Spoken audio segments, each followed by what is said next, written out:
Audio bomb ವರಿಷ್ಠರ ಮುಂದೆ ಸತ್ಯವನ್ನ ಬಿಚ್ಚಿಡ್ತಾರ ಈಗ ಡಿವಿಎಸ್ ಎಂಬ ಪ್ರಶ್ನೆ ಮೂಡ್ತಾ ಇದೆ.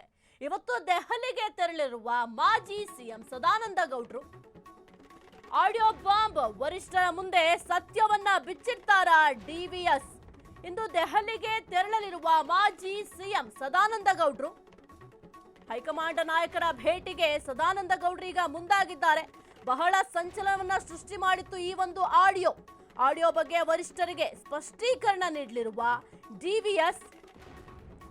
ಅದು ನನ್ನ ಧ್ವನಿಯೇ ಅಲ್ಲ ಎಂದಿರುವ ಡಿವಿ ಸದಾನಂದ ಗೌಡ್ರು ಅಡ್ಡ ಮತದ ಸೀಕ್ರೆಟ್ ರಿಪೋರ್ಟ್ನೊಂದಿಗೆ ದಿಲ್ಲಿ ಭೇಟಿಗೆ ಪ್ಲಾನ್ ಮಾಡ್ಕೊಂಡಿದ್ದಾರೆ. ಇನ್ನು ಅಡ್ಡ ಮತದ ಸುಳಿವು ನನಗೆ ಮೊದಲೇ ಸಿಕ್ಕಿತ್ತು ಅಂತ ಡಿವಿಎಸ್ ಹೇಳಿದ್ದಾರೆ. ವರಿಷ್ಠರ ಮುಂದೆ ದ್ರೋಹಿಗಳ ಪಟ್ಟಿಯನ್ನ ಇಡ್ತಾರ ಮಾಜಿ ಸಿಎಂ. ಬಿಜೆಪಿ ಪಾಳ್ಯದಲ್ಲಿ ಬಿರುಗಾಳಿ ಎಬ್ಬಿಸಿರುವಂತ ಆಡಿಯೋ, ಈ ಒಂದು ಆಡಿಯೋ ಬಹಳ ಸಂಚಲನವನ್ನ ಸೃಷ್ಟಿ ಮಾಡಿತ್ತು. ಸಾಕಷ್ಟು ಚರ್ಚೆಗೂ ಕೂಡ ಗ್ರಾಸವಾಗಿತ್ತು. ಸದ್ಯಕ್ಕೆ ಈ ಒಂದು ಆಡಿಯೋ ವಿಚಾರಕ್ಕೆ ಸಂಬಂಧಪಟ್ಟಂತೆ ಹೈಕಮಾಂಡ್ ಅಂಗಳದಲ್ಲಿದೆ ಈ ಒಂದು ವಿಚಾರ. ಹಾಗಾಗಿ ಸದ್ಯಕ್ಕೆ ಹೈಕಮಾಂಡ್ಗೆ ಸ್ಪಷ್ಟೀಕರಣ ನೀಡಲಿಕ್ಕೆ ಸದಾನಂದ ಗೌಡ್ರು ಮುಂದಾಗಿದ್ದಾರೆ. ಇವತ್ತು ದೆಹಲಿಗೆ ಹೋಗ್ತಾರೆ. ದೆಹಲಿಗೆ ಹೋದಂತಹ ಸಂದರ್ಭದಲ್ಲಿ ಹೈಕಮಾಂಡ್ ಮುಂದೆ ಈ ಒಂದು ವಿಚಾರಕ್ಕೆ ಸಂಬಂಧಪಟ್ಟಂತೆ ಸದ್ಯಕ್ಕೆ ರಾಜ್ಯದಲ್ಲಿ ಏನೆಲ್ಲ ಬೆಳವಣಿಗೆಗಳಾಗ್ತಾ ಇದೆ, ಈ ಒಂದು ಅಡ್ಡ ಮತದಾನದ ವಿಚಾರಕ್ಕೆ ಸಂಬಂಧಪಟ್ಟಂತೆ ಏನೆಲ್ಲ ಬೆಳವಣಿಗೆಗಳಾಗ್ತಾ ಇದೆ, ಎಷ್ಟು ಅಸಮಾಧಾನ ಭುಗಿಲೇಳ್ತಾ ಇದೆ, ಇನ್ನು ಪಕ್ಷದಲ್ಲಿ ಈ ಒಂದು ಮುನಿಸು ಅನ್ನೋದು ಹೆಚ್ಚಾಗ್ತಾ ಇದೆ, ಇದೆಲ್ಲದರ ಬಗ್ಗೆಯೂ ಕೂಡ ಸ್ಪಷ್ಟೀಕರಣವನ್ನ ನೀಡಲಿದ್ದಾರೆ. ಇವತ್ತು ಹೈಕಮಾಂಡ್ನ ಭೇಟಿ ಮಾಡ್ತಾರೆ. ಈ ಒಂದು ಕೇವಲ ಆಡಿಯೋ ವಿಚಾರಕ್ಕೆ ಸಂಬಂಧಪಟ್ಟಂತೆ ಮಾತ್ರ ಸ್ಪಷ್ಟನೆಯನ್ನ ನೀಡೋದಿಲ್ಲ, ಅದರ ಜೊತೆಗೆ ಪಕ್ಷದಲ್ಲಿ ಆಗ್ತಾ ಇರುವಂತಹ ಕೆಲವೊಂದಿಷ್ಟು ಸಮಸ್ಯೆಗಳ ಬಗ್ಗೆಯೂ ಕೂಡ ಹೈಕಮಾಂಡ್ ಜೊತೆ ಚರ್ಚೆ ಮಾಡುವ ಸಾಧ್ಯತೆಗಳಿದ್ದಾವೆ. ಇನ್ನು ರಾಷ್ಟ್ರೀಯ ಅಧ್ಯಕ್ಷ ನಿತಿನ್ ನಬೀನ್ ಅವರನ್ನ ಭೇಟಿಯಾಗ್ತಾರೆ.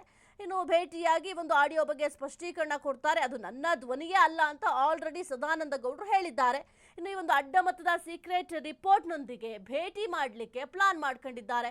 ಅಂದರೆ ಈ ಒಂದು ಅಡ್ಡ ಮತದಾನ ವಿಚಾರಕ್ಕೆ ಸಂಬಂಧಪಟ್ಟಂತೆ ಏನೆಲ್ಲ ಆಯಿತು, ಈ ಒಂದು ಅಡ್ಡ ಮತದಾನ ಆಗಲಿಕ್ಕೆ ಯಾರೆಲ್ಲ ಕಾರಣಕರ್ತರು, ಅದೆಲ್ಲದರ ಬಗ್ಗೆಯೂ ಕೂಡ ಹೈಕಮಾಂಡ್ ಗಮನಕ್ಕೆ ತರುವ ಕೆಲಸವನ್ನ ಮಾಡಲಿದ್ದಾರೆ ಸದಾನಂದ ಗೌಡ್ರು. ಇವತ್ತು ಬಹಳ ಪ್ರಮುಖವಾಗಿ ಬಿಜೆಪಿ ಪಾಳ್ಯದಲ್ಲಿ ಸಾಕಷ್ಟು ಬೆಳವಣಿಗೆಗಳಾಗುವಂತಹ ಲಕ್ಷಣಗಳು ಕಾಣ್ತಾ ಇದ್ದಾವೆ.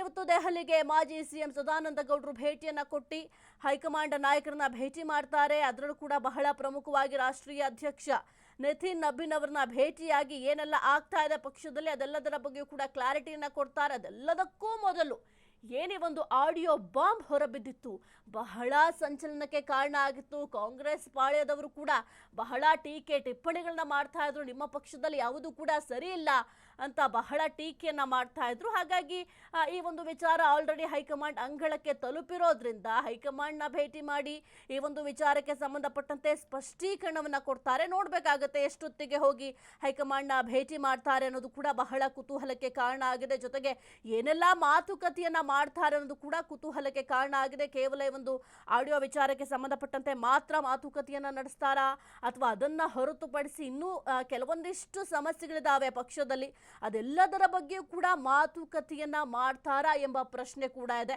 ಇನ್ನು ವರಿಷ್ಠರ ಮುಂದೆ ದ್ರೋಹಿಗಳ ಪಟ್ಟಿಯನ್ನು ಕೂಡ ಇಡ್ತಾರಾ ಸದಾನಂದ ಗೌಡ್ರು ಎಂಬ ಪ್ರಶ್ನೆ ಕೂಡ ಬಹಳ ಕುತೂಹಲಕ್ಕೆ ಕಾರಣ ಆಗಿದೆ. ಒಟ್ಟಿನಲ್ಲಿ ಒಂದು ಆಡಿಯೋ ಬಾಂಬ್ ಬಹಳ ಒಂದು ಸಂಚಲನವನ್ನ ಸೃಷ್ಟಿ ಮಾಡಿತ್ತು. ಹಾಗಾಗಿ ದೆಹಲಿ ಪ್ರವಾಸವನ್ನ ಕೈಗೊಂಡಿದ್ದಾರೆ. ದೆಹಲಿ ಪ್ರವಾಸವನ್ನ ಕೈಗೊಂಡು ಹೈಕಮಾಂಡ್ ಭೇಟಿ ಮಾಡ್ತಾರೆ. ಒಂದು ಆಡಿಯೋ ವಿವಾದಕ್ಕೆ ಸ್ಪಷ್ಟೀಕರಣವನ್ನ ನೀಡಲಿದ್ದಾರೆ. ಸದ್ಯ ಬಹಳ ವೈರಲ್ ಆಗುತ್ತೆ ಈ ಒಂದು ಆಡಿಯೋ ಬಾಂಬ್. ಇದಕ್ಕೆ ಈಗ ಸ್ಪಷ್ಟನೆಯನ್ನ ಕೊಡಲೇಬೇಕಾಗಿದೆ. ಈಗ ಆಲ್ರೆಡಿ ಹೇಳಿದ್ದಾರೆ ಅದು ನನ್ನ ಧ್ವನಿಯೇ ಅಲ್ಲ ಅಂತ ಬಹಿರಂಗವಾಗಿ ನಿರಾಕರಣೆ ಕೂಡ ಮಾಡಿದ್ದಾರೆ ಸದಾನಂದ ಗೌಡ್ರು.